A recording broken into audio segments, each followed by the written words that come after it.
सध्या आखाती देशातील युद्धामुळे पेट्रोल डिझेलचा तुटवडा जाणवू लागलाय। पण हे पेट्रोल डिझेल कसं तयार होतं हे तुम्हाला माहिती आहे का?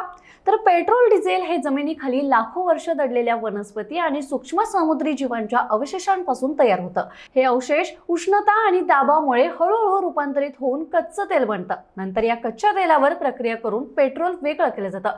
पेट्रोलची सुरुवात समुद्रात आणि दलदलीत राहणाऱ्या सूक्ष्म वनस्पती आणि प्राण्यांपासून होते। हे जीव मृत झाल्यानंतर समुद्राच्या तळाशी साचतात आणि त्यावर माती आणि गळ जमा होतो। कालांतराने हे थर अधिक जड होत जातात आणि त्यावर प्रचंड दाब निर्माण होतो। जमिनीखाली थरांमध्ये वाढणारी उष्णता आणि दाब यामुळे या सेंद्रिय पदार्थांचं रूपांतर हळूहळू होतं।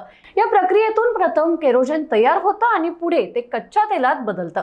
ही प्रक्रिया पूर्णपणे नैसर्गिक असून खूप संथ गतीने चालते। या दीर्घ प्रक्रियेनंतर तयार होणाऱ्या द्रवाला कच्चं तेल किंवा क्रूड ऑइल असं म्हणतात। हे तेल जमिनीखालील खडकांच्या फटीमध्ये साठून राहतं। तेल कंपन्या या ठिकाणी ड्रिलिंग करून ते बाहेर काढतात। कच्च्या तेलावर रिफायनरीमध्ये फ्रॅक्शनल डिस्टिलेशन नावाची प्रक्रिया केली जाते। या प्रक्रियेत तेल वेगवेगळ्या तापमानावर गरम करून त्यातील घटक वेगळे केले जातात। त्यातून पेट्रोल, डिझेल, केरोसिन यांसारखी विविध इंधन तयार होतात। ही माहिती तुम्हाला कशी वाटली आम्हाला कमेंटमध्ये नक्की सांगा आणि बखरला फॉलो करायला विसरू नका।